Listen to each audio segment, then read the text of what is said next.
어떤 일이든 되돌릴 수 있다면 나는 기꺼이 그렇게 할 것이다. 하지만 현실은 그렇지 않다.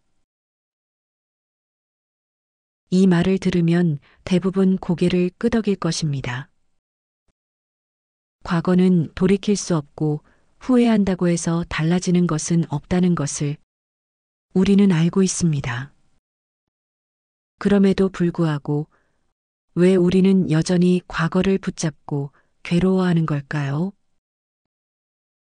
왜 밤마다 스스로를 탓하고 왜 끝없이 그때 그렇게 했더라면을 반복하는 것일까요? 우리는 왜 알고도 고통받을까요? 저는 이 문제를 생각할 때마다 친한 친구가 했던 말이 떠오릅니다. 사람은 감정을 가진 동물이야. 나는 알고 있다고 생각해도 너의 감정은 내 의견에 동의하지 않을 때가 많거든. 그렇습니다. 우리는 머리로는 알고 있지만 감정이 그걸 받아들이지 못합니다. 그 감정을 받아들이지 못하는 가장 큰 이유 중 하나는 양심의 가책입니다. 양심의 가책은 왜 우리를 괴롭힐까요? 양심의 가책이란 건 단순한 후회가 아닙니다. 그냥 실수했네 하고 끝나는 게 아닙니다. 그 감정은 더 깊고 더 끈적하고 더 무겁습니다. 죄책감은 당신을 과거에 머물게 하는 족쇄다.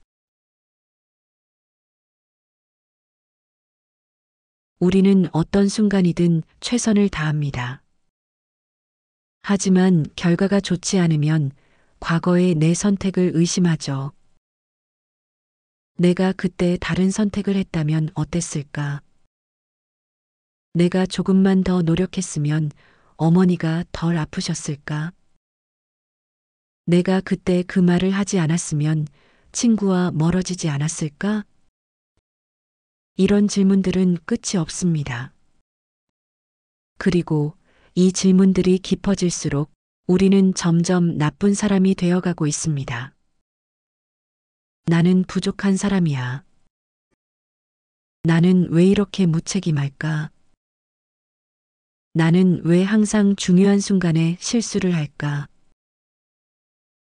정말 이 생각에 어떤 의미라도 있다고 생각하시나요? 책임감과 죄책감을 혼동하지 마세요. 책임감은 내가 할 수 있는 일을 하는 것이고, 죄책감은 내가 할 수 없는 일에 얽매이는 것입니다. 우리가 책임감을 느낄 때 곧바로 죄책감이 따라오면서 그것을 책임감으로 착각합니다. 책임감은 중요하죠. 하지만 내 책임이 아닌 일까지 책임지려 하고 과거로 가서 책임을 지려고 생각하고 있다면 나는 결국 무너질 것입니다.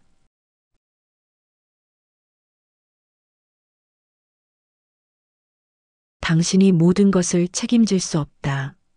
그러나 당신이 책임질 수 있는 것에는 최선을 다해야 한다.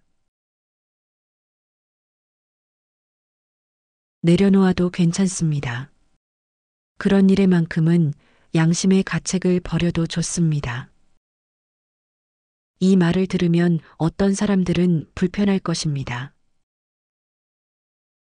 그럼 나는 정말로 무책임한 인간이 되는 걸까? 절대 그렇지 않습니다. 당신이 이 영상을 보러 왔고, 이 이야기를 듣고 있고, 스스로를 돌아보고 있다는 사실만으로도 당신은 충분히 괜찮은 사람입니다. 진짜 양심이 없는 사람은 애초에 이런 고민조차 하지 않습니다. 양심의 가책을 내려놓아도 당신은 나쁜 사람이 되지 않습니다. 당신은 그런 사람이 아니거든요. 스스로를 괴롭힌다고 해서 과거가 바뀌지는 않는다. 우리는 무의식적으로 생각합니다. 내가 계속 후회하면 뭔가 바뀌지 않을까? 내가 계속 힘들어하면 이 상황이 언젠가 정리되지 않을까? 이건 착각입니다. 과거를 바꾸는 것은 불가능합니다. 하지만 지금부터 미래를 바꾸는 것은 가능합니다. 진짜 해야 할 일은 과거를 끌어안는 것이 아니라 앞으로 나아가는 것입니다.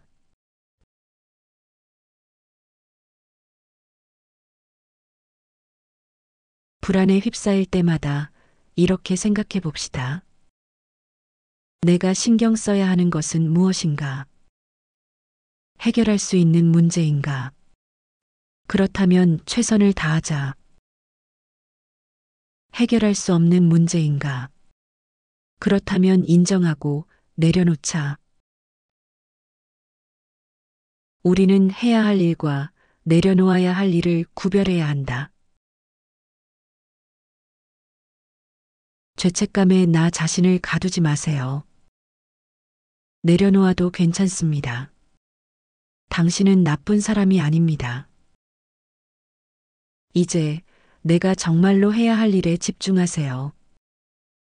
지금 이 순간 정말 해야 할 일에 집중하세요.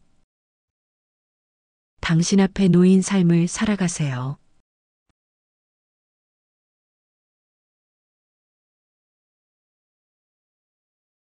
괜찮다. 나는 내가 해야 할 일을 할 것이고 그 외의 것들은 내려놓는다.